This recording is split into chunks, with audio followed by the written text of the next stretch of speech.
알게 되는 거예요. 저를 따라서 한번 해보세요. 하늘이 무너져도 꽃은 핍니다. 하늘이 무너져도 꽃은 핍니다.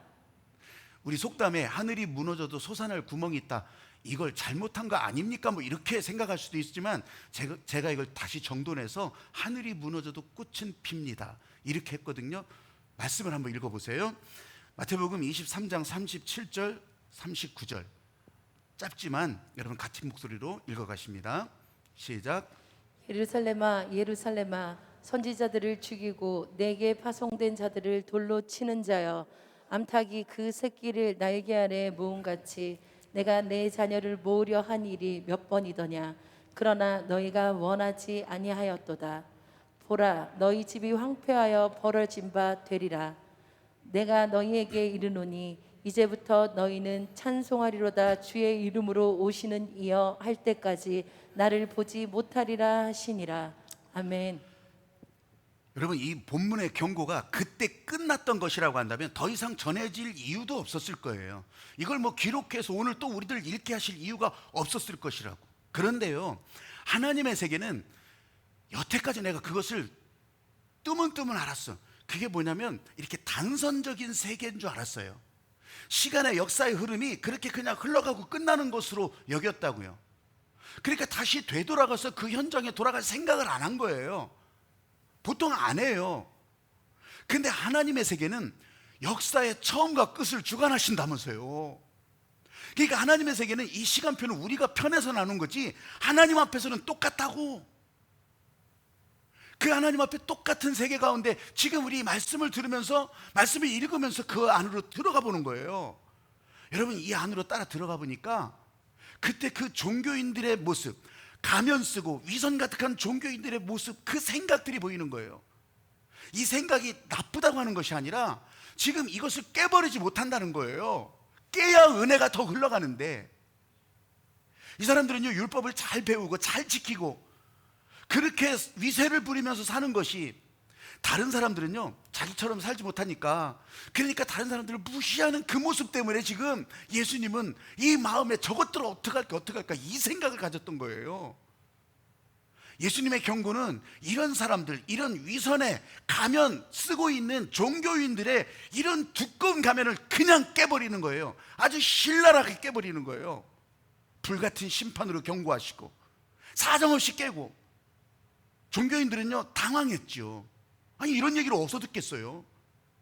근데 그런 상황 속에서도 사막에도 꽃이 피는 것처럼 하늘이 무너져도 꽃을 피우시는 이 하나님의 은혜를 보여주더라니까요. 그게 오늘 제목 한 줄로 저는 그렇게 적어본 거예요.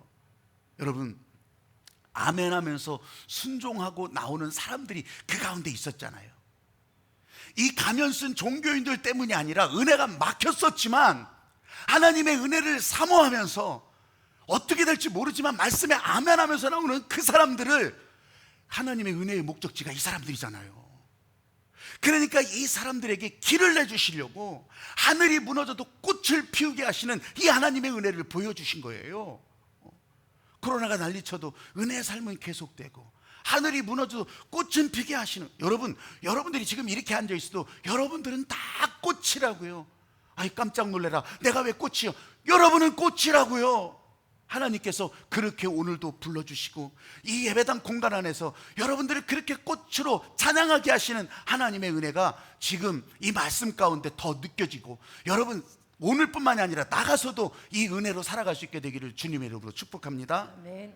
정의란 무엇인가, 이런 제목이요 방송에서도 서점에서도 엄청나게 많이 깔렸어요. 10년 전부터 많이 깔렸었던 그 마이클 샌델 교수의 하버드 그 정치 철학 강의거든요. 근데 굉장히 유명했어요. 뭐 나 관심 없겠죠. 근데요, 하여간 좀 뭔가 방송계나 본다, 좀 책 좀 읽었나, 이 정의란 무엇인가. 그런데요, 이 사람이요 최근에 공정하다는 착각, 이런 제목의 책이 나왔는데, 역시 그 현지 사회에서도 마찬가지예요. 자기가 정의란 무엇인가 해놓고 보니까 사람들이요 이런 문구에 빠져서 그렇게 하면서 사람들이 더 발전을 못 하더라 이거예요. 왜 그런가 했더니 이 공정하다는 착각 때문에 그렇다는 거예요. 그러면서 이 사람은 하버드에서 하버드 학생들을 보잖아요. 하버드 출신의 더 많은 정치 권력자들을 보고 기득권자들을 보잖아요. 근데 거기에서 파생된 단어가 능력주의예요. 능력주의. 이 공정하다는 착각은 능력주의를 비판하는 거예요. 깨버리는 거예요. 왜 그런 줄 아세요? 아니, 내가 능력 있는데 이렇게 살면 당연한 거 아닌가? 내가 이렇게 노력했는데, 내 돈 가지고 이렇게 기부 입학했는데, 내가 이렇게 살아가고 있는데 뭐가 잘못이야? 못한 게 잘못이지. 여러분, 이 자체가 폭력이라고 얘기를 하는 거예요. 공정하다는 착각 그 자체가 어떻게 너희가 그것을 누릴 자격이 있냐? 우리나라에 이 책이 소개가 되면서 여러분 이제 좀 있으면 더 많이 나올 거예요. 우리나라 사회에서 작년 재작년에 공정이라고 하는 단어가 얼마나 많이 나왔어요. 공정이라고. 근데 공정해라 이렇게 하는 사람들도 사실은 불공정한 사람들이야. 여러분, 저 시골 아니면 뭐 농사 지면서 아니면 저 공장에 있는 그런 젊은이들이 공정하라고 그렇게 했을 것 같아요? 아니에요. 내가 이게 뭐 저 스카이 아니면 강남 8학군 출신 아니면 저 정치 앞선 그룹들 아니면 있는 사람들 다 이 사람들이 공정하라 그러는 거예요. 여러분, 제가 왜 이 얘기를 하냐면 사실 이 사람들은요 어릴 때부터 이미 불공정하게 시작한 사람들이에요. 이미 다른 사람보다 선행학습하고 다른 사람보다 돈 더 들이서 그렇게 해서 강남 대치동 메가스터디를 누가 알겠어? 여러분들 몰라. 근데 이 사람들은 그냥 거기로 몰려들어서 그래가지고 서울대학교 이런 로스쿨 70%가 다 이런 사람 상위 1% 소득자들이 그걸 다 차지하고 있다고. 왜? 이미 그렇게 가고 있다고. 그런데 지금까지는 아니 어때 그게 능력이 있어서 그런 건데. 마이클 샌델 교수가 이걸 불공정하다고 얘기한 거예요. 르브론 제임스라고 하는 농구 선수 예를 들더라고요. 농구 선수는 농구 경기는 5명이에요. 한 번에 5명 들어가서 한다고요. 르브론 제임스는 이게 마이클 조던 이후로 굉장히 이 슈퍼스타예요. 근데 여러분 생각해 보세요. 혼자 농구하냐고. 혼자 농구 경기를 하냐고. 그래 자기 팀 5명하고 한다고 쳐. 상대방이 없으면 농구 경기가 되겠냐고요. 아주 간단한 얘기를 하더라고요. 그러면서 너의 능력주의, 네가 가진 능력주의, 그것은 당연한 것이 아니라 더 많은 사람들과 연결되어 있어서 이것이 모두가 합력하기 때문에 이것이 제대로 이루어져야 이걸 공정하다고 얘기하는 건데, 너 혼자 잘났다고 공정하다는 착각하지 말라는 거예요. 마이클 샌델이 예수님을 만나지는 못했어요. 근데 오늘 이 예수님의 말씀 앞뒤 우리가 다 읽지는 않았지만 이 예수님께서 가면 가득한 종교인들을 향해서 얘기하는 것을 마이클 샌델은요 현대적인 언어로 바꿔놓고 있더라니까. 제가 보니까 진짜 그래요. 예수님이요 이 통렬하게 지적하는 종교인들, 이 가면 쓴 종교인들, 이 사람들은요 여러분 잘못한 사람들은 아니지만 이 사람들이 나 잘났어 하고 있는 그것 때문에 은혜의 통로가 막혔다니까요. 나는 율법을 제대로 지키는데, 나는 더더군다나 그럴 자격이 있다고 충분히 생각이 드는데, 여러분 이 코로나 상황에서 더 실감나는 것은 지금 그런 사람들이 있기 때문이에요. 교회 다닌 세월, 아니면 교회에서의 직분, 아니면 다른 사람보다 더 뛰어난 거, 교회 생활의 수준이 난 이 정도다. 여러분 이것이 자랑이 되고 다른 사람들을 지적하는 잣대가 되고 있다면 여러분 바로 그런 사람인 거예요. 근데 내가 아무리 잘해도 이 코로나 상황 보세요.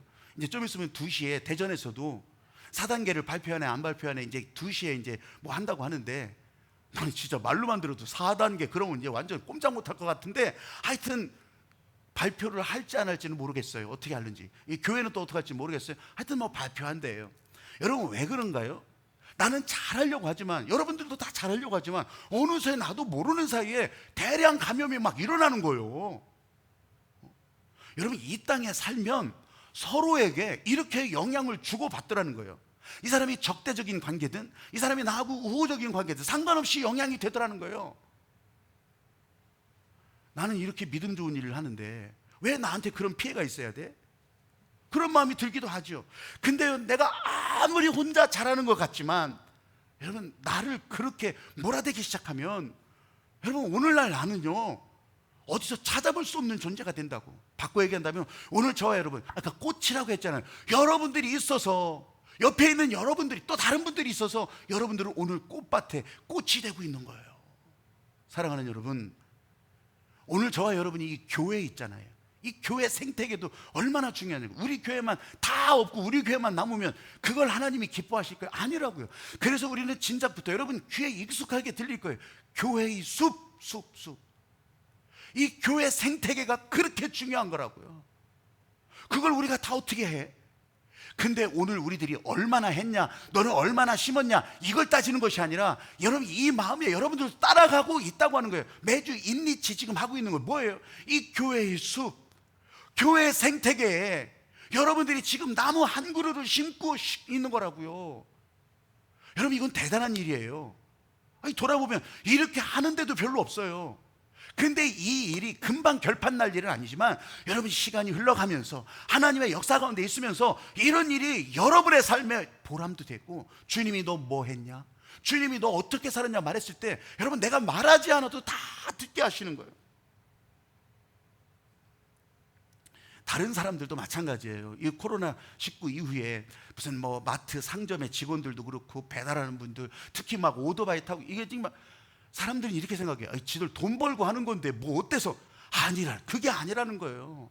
그 사람들은 돈 벌고 그렇게 하는 일도 있지만 여러분, 그렇게 배달해주는 일, 아니면 우리 작을 섬겨주는 일, 조금 전에도 지난 주간에 우리 교회 자꾸 이 배관 이런 것들이 너무 노후가 돼서 그런지 오늘은 소방 펌프가 뭐 잘못돼가지고서 저 식당 거기에 물이 그냥 가득 차서, 그래서 우리 뭐 장로님 비롯해서 목사님들 뭐 다 또 권사님들 그렇게 열심히 그거를 정리해주고 지금 그렇게하고 여기 오신 줄로 알아요. 그런데요, 여러분, 나는 안 보였는데, 내 눈에는 안 보였다고 해서 그런 일이 안 돌아가는 게 아니라고.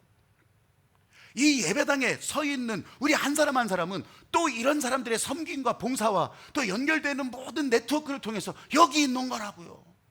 여기 있는 거. 근데 나 혼자 잘나서 뭘 그렇게 하겠냐고요. 여러분, 은혜가 흘러가는 방향이 이렇게 된다는 거예요. 이게 전도의 방향이에요.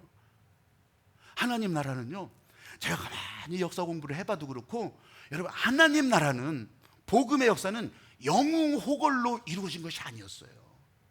한 사람의 뛰어난 리더가 끌고 가는 게 아니었더라고. 그래서 계속해서 이름 없이 빛도 없이 썩어지는 미랄들 때문에 사방팔방에 이 하나님의 은혜의 복음이 나눠진 거더라고. 저는 푸른 초장이라는 말을 많이 사용해요. 근데 그 푸른 초장도 마찬가지예요. 여러분, 푸른 초장으로 쫙 보인다고 해봐요. 그 풀, 알고 있는 풀도 있겠지, 알고 있는 꽃도 있겠지, 유명한 야생초도 있겠지. 근데 대부분은요, 이름 없는 그런 잡초들이 거기서 그냥 잡초의 사명을 다할 때 이게 푸른 초장이 되는 거더라고요. 이 잡초가 없어지면 골프장 그린이 되는 거지 뭐. 그거 하나만 딱 있는. 여러분, 교회를 향한 주님의 마음을 이렇게 보시라는 거예요. 예루살렘아, 예루살렘아. 여러분들도 읽었잖아요. 그냥 우리는 우르르 읽었지만 이 예루살렘을 부르시는 예수님의 마음속에는, 옛 사진 속에 2000년 전에 이스라엘이 아니라 오늘 저와 여러분을 부르시는 그 소리라고요.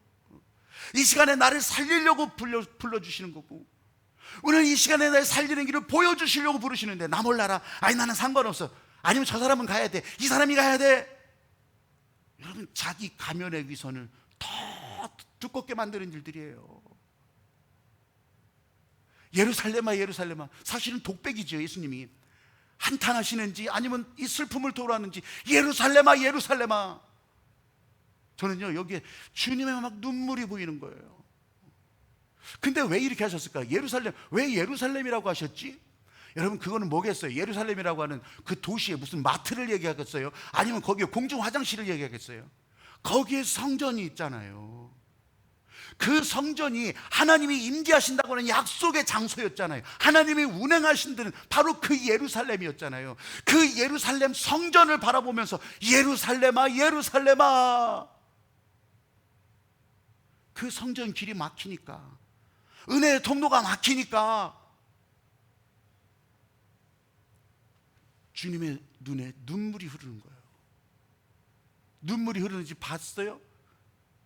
근데 여러분 이 심정과 연결되면요 눈물이 흐를 수밖에 없어요. 예루살렘아, 예루살렘아. 암탉이 새끼를 그 날개 아래 품고 그 새끼들을 보호하듯이 너희를 보호하시고 의를 베푸시고 사랑 주시기를 원하시는 아버지 하나님께서 너희를 그렇게 불렀는데 왜 거절했냐? 왜 여전히 거부하고 있냐?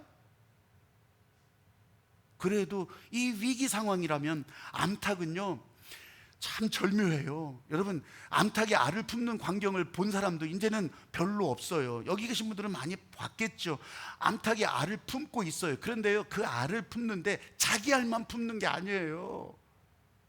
아무 알이든지 여기서 난 거든지 저기서 난 거든지 그 알을 갖다 놓으면 그걸 품는 거죠. 그렇게 품고 깨나잖아요.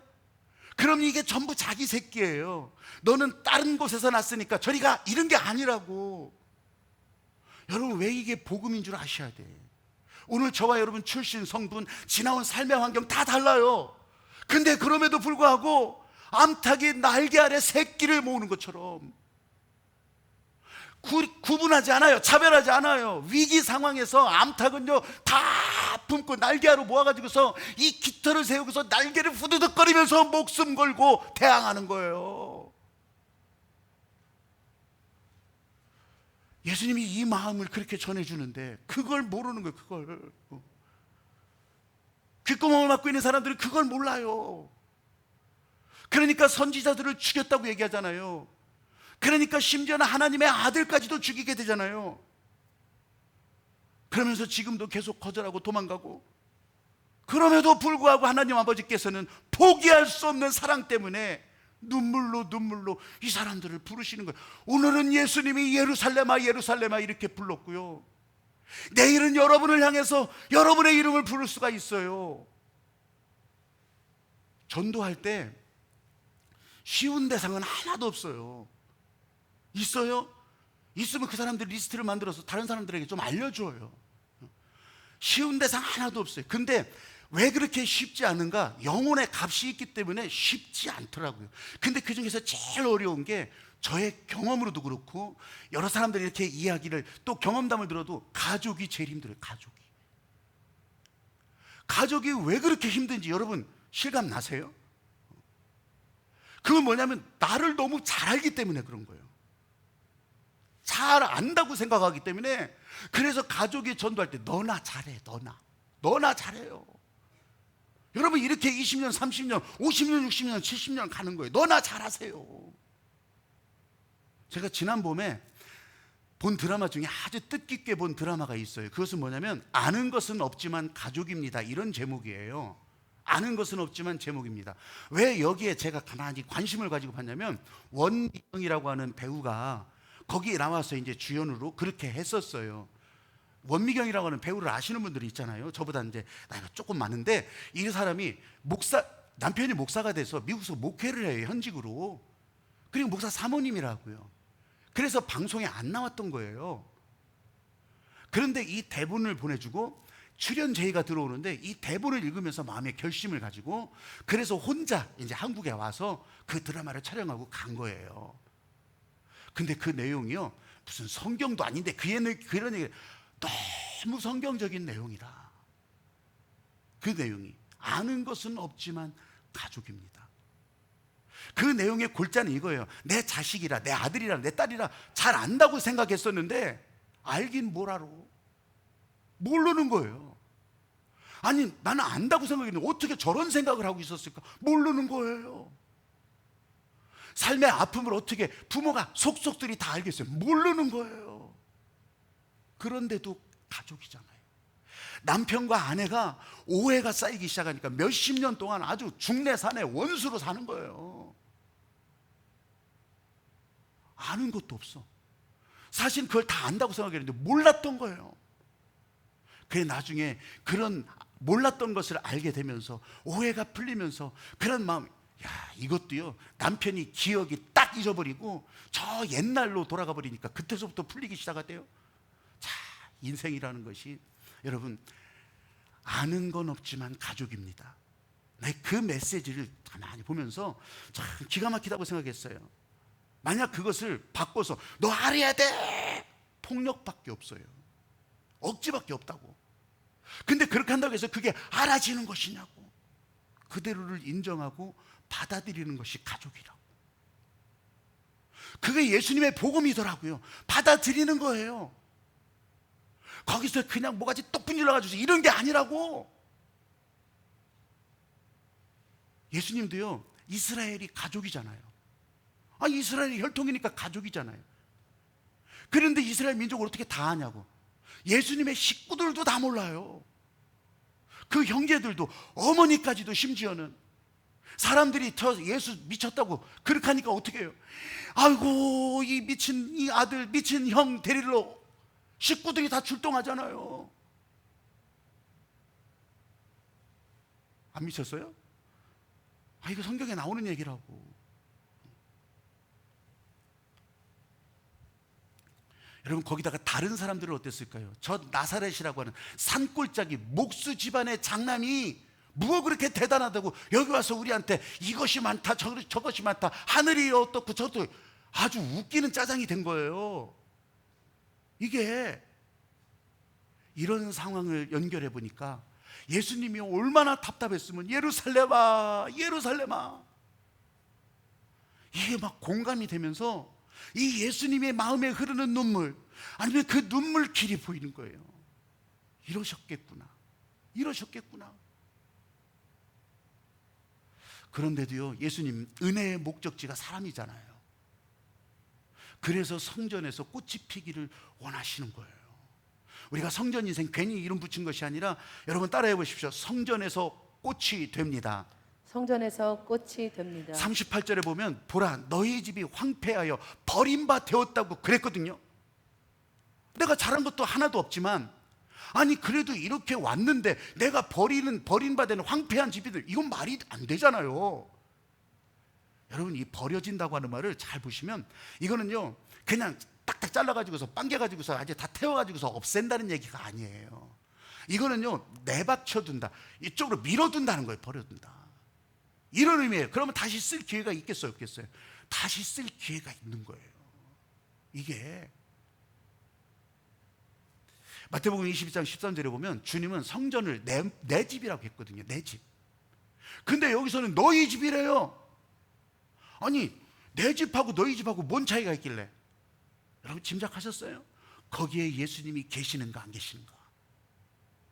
거기에 이 하나님의 은혜가 흐르는 통로가 있는가 없는가? 이게 내 집과 너희 집의 차이예요, 예수님이 보실 때. 그럼 바꿔 얘기한다면, 지금 아무것도 없는 것 같아도 예수님이 내 안에 움직이시면, 예수님의 은혜가 내 안에 흘러들어오기 시작하면 이거는 주님의 집이에요. 하나님의 은혜가 흘러가는 성전이에요. 할렐루야. 아멘. 여러분, 이런 말씀을 대할 때 여러분은 어떨지 몰라요. 안 그럴 수 있어요. 근데 저는요, 굉장한 막 긴장감이 팍 올라요. 왜냐하면 이 기회라고 하는 것을 놓고 볼 때, 나는 설교를 제대로 하고 있나 못하고 있나. 지난 주간에 한 젊은 엄마의 죽음의 소식을 들으면서 딱 듣는 순간 제 마음에 딱 그게 오는 거예요.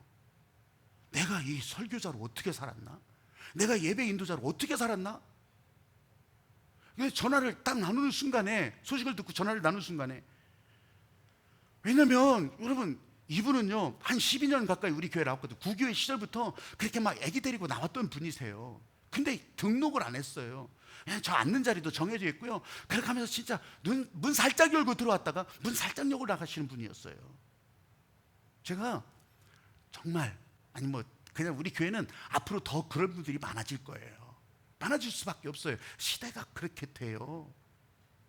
근데 그냥 갖다 끌어앉혀놓고, 아니요 당신은 그냥 우리 속속들이 다 해야 돼, 이럴 이유가 없더라는 거예요. 근데 이분도, 그래서 제가 이제 그래도 기도할 일이 있습니다, 그래도 함께 나눌 은혜가 있을 때 연결해 드리겠습니다, 그렇게 해서 이제 등록 카드를 줬고, 그렇게 이제 우리 교회 이름이 올라온 거예요. 돌아가셨대. 제가 이제 가면서, 주문하러 가면서 이분들을 위해서 어떻게 기도할까 생각하는데, 막 장면이 내 안에서 막 이렇게 왔다 갔다 하는 거예요. 예수님 앞에 그분이 서 있는 거예요. 근데 예수님이 질문을 하는데, 너는 나를 누구라 하느냐? 여러분 같으면 금방 다 대답하겠지만, 너는 나를 누구라 하느냐? 그런데 이분이 대답을 못 하는 거예요. 아유, 난 큰일 났네. 아유, 내가 잘못 가르쳤네. 여러분, 이 설교자의 긴장감이 이런 거라니까. 내가 잘못 가르쳤네. 내가 잘못 알려줬나 봐. 내가 이거 끝까지 제대로 책임을 못 졌네. 근데 예수님이요, 아무 말도 안 하셔요. 진짜 예수님은 우리한테 무슨 정답 1, 2, 3, 4번에 정답을 말하는 게 아니었어요. 예수님은 다 보고 계셨으니까 한 말도 안 하세요. 한 말도 안 하셔요. 그리고 예수님 앞에 머물게 하시는 거예요. 제가 그 기도가 끝나고서 나와서 그 친정 아버지가 아유, 그래도 이거 드시고 가야 된다고 섭섭하다고 그렇게 해서 이제 거기 앉아서 잠깐 이렇게 접대 음식을 먹고 있는데, 나 거기서 그 답을 알았네요. 이 친정 아버지는요, 교회를 다니시는 분이 아니에요. 그런데요, 하늘빛 만나, 오늘도 이 하늘빛 만나 나왔잖아요. 이 하늘빛 만나가 나오면 바로 그 다음 날에 친정 아버지 앞에 이것이 딱 도착되어 있는 거예요. 이게 그러면서 이것을 딱 넘겨가면서, 그래서 박혜범 목사를 알고 그렇게 하면서 이것을, 나 이것 통해서 자기가 그렇게 마음에 기쁨도 없고 보람도 없고, 그러면 교회를 나오셔야지. 교회 나가는 거 내가 유튜브도 보고 그러는데, 하여간 그런 거잖아요. 그런데 보니까 딸들이 다 그렇게 교회를 나가는 거예요. 여러분, 12년 넘게 그렇게 정말 익명으로 거의 그렇게 나오셨던 분인데, 이 사람 때문에 자기 여동생이 또 우리 교회를 다니기 시작했었고, 물론 결혼해서 다른 곳에 가서는 다른 곳을 다니지만, 그리고 그 언니가 이제 아기와 함께 또 우리 교회를 나오고 있고, 어느 거기 주상집에 가서 깜짝 놀랐어요. 아니, 낯이 굉장히 익으신 분이야. 여러분, 제가 말씀드리는 걸 알겠어요? 이분 안에 예수님이 계셨다고요. 문 살짝 열고 한 줄기 빛 들어온 정도였겠지만, 예수님은 그 안에 계셔서 이 사람을 움직이셨고 하나님의 은혜의 삶으로 인도하셨다고 하는 것을 제가 분명히 알 수 있었어요. 사랑하는 여러분, 여러분도 거기에서 크게 벗어나지 않았을지 몰라요. 그럼에도 불구하고 여러분은 예수님의 마음이 가득한 사람이에요. 오늘 이 하늘빛에서 이 하나님의 은혜를 여러분 채우고 가는 사람이라고. 할렐루야. 아멘. 사도 바울은 자기 안에 예수님으로 꽉 차 있다고 진짜 말했던 사람이에요. 내가 사는 것은 그리스도라. 내 안에 그리스도가 살아서 나는 사나 죽으나 나는 죽는 것도 유익하다고 이렇게 말할 정도였어요. 그러니 얼마나 예수님으로 가득 차 있었겠어요. 근데 그럼에도 불구하고요, 이 사람이 어느 날은요, 다 소용없어. 아이고, 내가 아무리 그렇게 말하고 그렇게 내가 예수님으로 가득 찼다고 해도 아이고, 나 못 살아. 오라, 나는 곤고한 사람이로다. 누가 나를 이 사망의 늪에서 건져내랴. 근데요, 예수님의 은혜로 채워져 있는 사람은, 흘러가는 사람은 바로 바뀌더라고요. 그래도 우리 주 예수 그리스도의 은혜로 산다고 이렇게 말하고 고백하는 거예요. 제가 이 말씀 드리는 것은 내 안에 그리스도로 채워 있다고 하는 거, 그걸 누가 양으로 재겠어요? 온도계야 몇 도 재기다 하지. 근데 여러분, 얼마나 채워져 있다고 어떻게 계량하겠냐고. 한 방울이라도 예수님의 마음이 여러분 안에 채워 있으면 여러분은 예수님의 사람이에요. 믿으시면 아멘. 아멘. 그 한 방울이 가지는 어마어마한 역사, 하나님의 은혜의 역사를 여러분들이 인정한다면 여러분들은 은혜의 사람, 예수님의 사람으로 살아가고 있는 거라고. 문 살짝 열고 어둠 속에서 저 바깥을 향해서 문을 살짝 열었어요. 빛이 쫙 들어올 때도 여러분 예수님의 사람이라고. 그 문 살짝 열고 문틈 사이로 들어오는 빛 때문에 여러분은 예수님의 사람이라고. 할렐루야. 아멘. 오늘 여기 나와 있는 이유와 목적이 되는 거라고요. 본문에 나왔던 이 귀가 막혀 있는 이 서기관들, 바리새인들, 여러분 외형적으로 보면 율법적인 생각, 태도도 좋아요, 의복도 좋아요, 잘 갖춰 입었어요. 너무너무, 그러면서 스스로 의로울 것이라고 착각했습니다. 그렇지만 예수님을 거절하잖아요. 나는 거절한 적이 없다고 우길 수도 있어요. 게다가 11조도 내고 주일원금도 내고 나는 절기원금까지 다 내고 있으니까 나는 괜찮을 것이라. 죄송하지만 그럼에도 불구하고 예수님이 너희 안에 없으면 너희 집은 내 집이 아니라고 말씀하시는 거예요. 나는 그럴 리 없다고. 아니에요. 벌써 이 사람들이 예수님을 십자가에 못 박는 그 사람들 막 소리치고 막 못 박으라고 소리치는 그 사람들이 대열에 섞여 있는 거예요. 복음의 제자들, 하나님의 은혜의 사람들이 사방으로 흩어졌을 때 그냥 돌로 막 던져서 때리고 죽이고 하는 그 대열에 돌멩이 들고서 있는 사람이 된다고.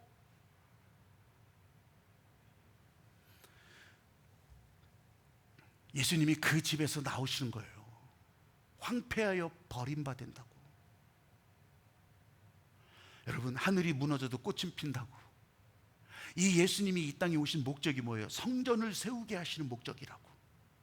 성전을 세우시는 목적. 그래서 예수님은 이 땅에서 죽으시고 부활하시고 안 보였지만 성령을 보내셔서 새로운 교회, 새로운 성전을 이어가게 하시며, 성령이 거하는 여러분의 마음이 하나님의 전인 줄 알지 못하느냐? 교회를 이루어가고 계셨다고요. 주님이 머리가 되신 교회, 하나님이 전인, 바로 여러분들이라고.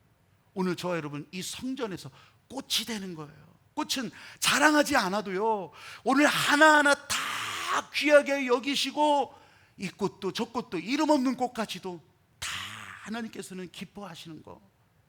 39절에 제가 기도 폭발은 꽃의 노래라고 했는데, 왜냐하면 39절 말씀이에요. 내가 너희에게 이르노니 이제부터 너희는 찬송하리로다. 찬송하리. 언제? 주님 오실 때까지 찬송하리로다. 제가 그래서 이 꽃의 노래라고 여기다가 소제목을 달았던 거예요. 기도하는 가운데, 아니 나는 꽃을 노래한 적도 없는데, 아니요, 기도하는 자체가 이게 여러분이 노래하는 거라고. 찬송 끝까지 하는 거라고. 곡조 있는 찬송 아니어도 상관없어.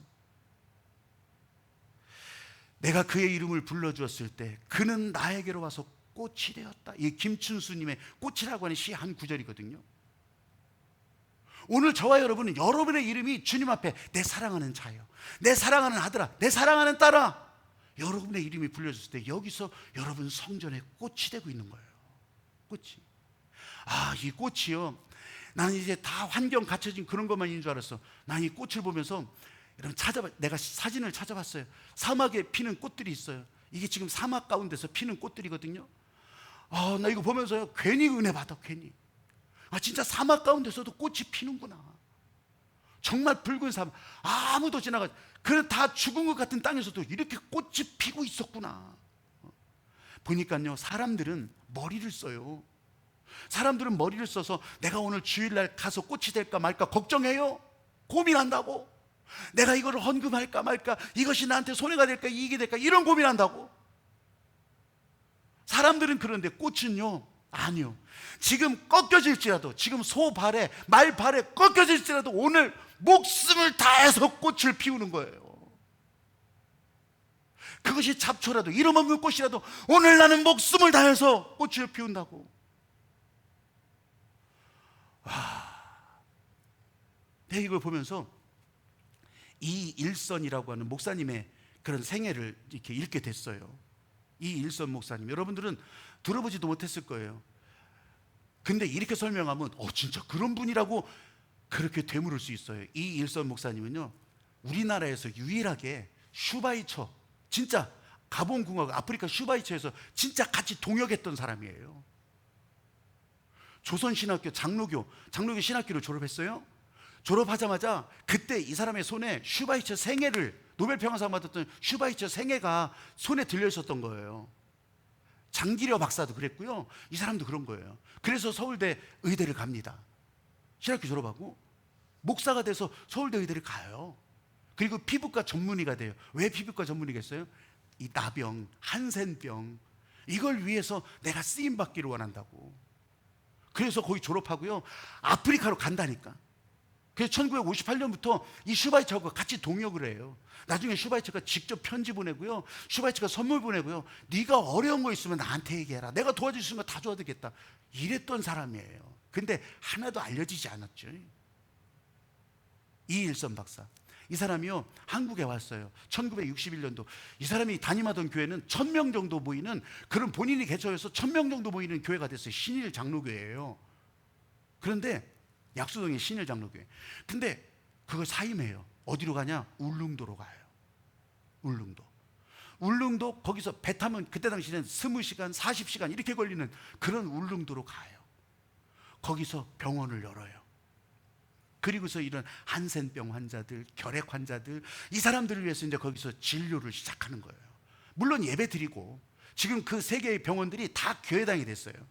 하나는 호텔이 됐고 그 자리가 헐리고 그런 분이세요. 16년 동안 거기 있으면서 처음에 들어갈 때는 2만 7천 명 그런 울릉도 주민이었대요.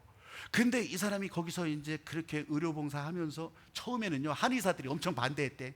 자기들 밥그릇 뺏긴다고. 근데 그게 왜냐하면 이 사람은 무료 진료 거의 다. 그렇게 하면서 했는데 2만 7천 명 주민 중에서 결핵 환자가 그때 당시 800명 조사했는데 이 사람이 이제 거기서 나올 때는 300명이 됐어요. 그러니까 500명이 다 치료가 되는 거예요. 그러니까 이게 낫고 또 걸리고 낫고 또 걸리고 그러면서 이제 그 정도 비율이 되는 거예요. 한센병 환자는 68명이었는데 4명 남더래요. 4명. 그래서 이제 사고 나서 다치고 그래서 이제 빠졌다가 미국에 가서 목회하시다가 돌아가셨는데 제가 그것까지는 뭐 그렇다고 쳐. 근데 마지막 남긴 그 한마디가 오늘 설교에 확 들어오더라고요. 그 한마디가 뭔지 알았어요? 내 등에는 십자가, 내 입에는 노래. 내 등에는 십자가가 있고 내 입에는 노래가 있다. 찬송이 있다는 게 찬송이. 그 세월을 저는 짧게 얘기했지만 여러분 진짜 기도 폭발로 나갈 때 꽃의 노래라고 하는 거 조금 실감하셨으면 좋겠어요. 은혜는 운명이라 이게 내 영광을 위한 것이 아니라고 한다면 그 길을 기꺼이 갔던 이 이일선 목사님, 이게 신앙하고는 각도가 다르지만 그래도 한 걸음 한 걸음 가는 것에 실감나게 하는 그런 영상이 있어서 파이앵이라고 하는 인도 사람인데 진짜 사막이에요. 완전 불모지 사막 같은 땅을 이렇게 울창한 정글로 바꾼 한 사람의 이야기가 이게 얘기로 정리된 게 있더라고요. 한번 좀 보여주시기 바랍니다.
짧지만 여러분 이거는 이제 그 상황을 그때 당시 37년 전으로 돌아갈 수는 없으니까 이렇게 만든 영상이잖아요.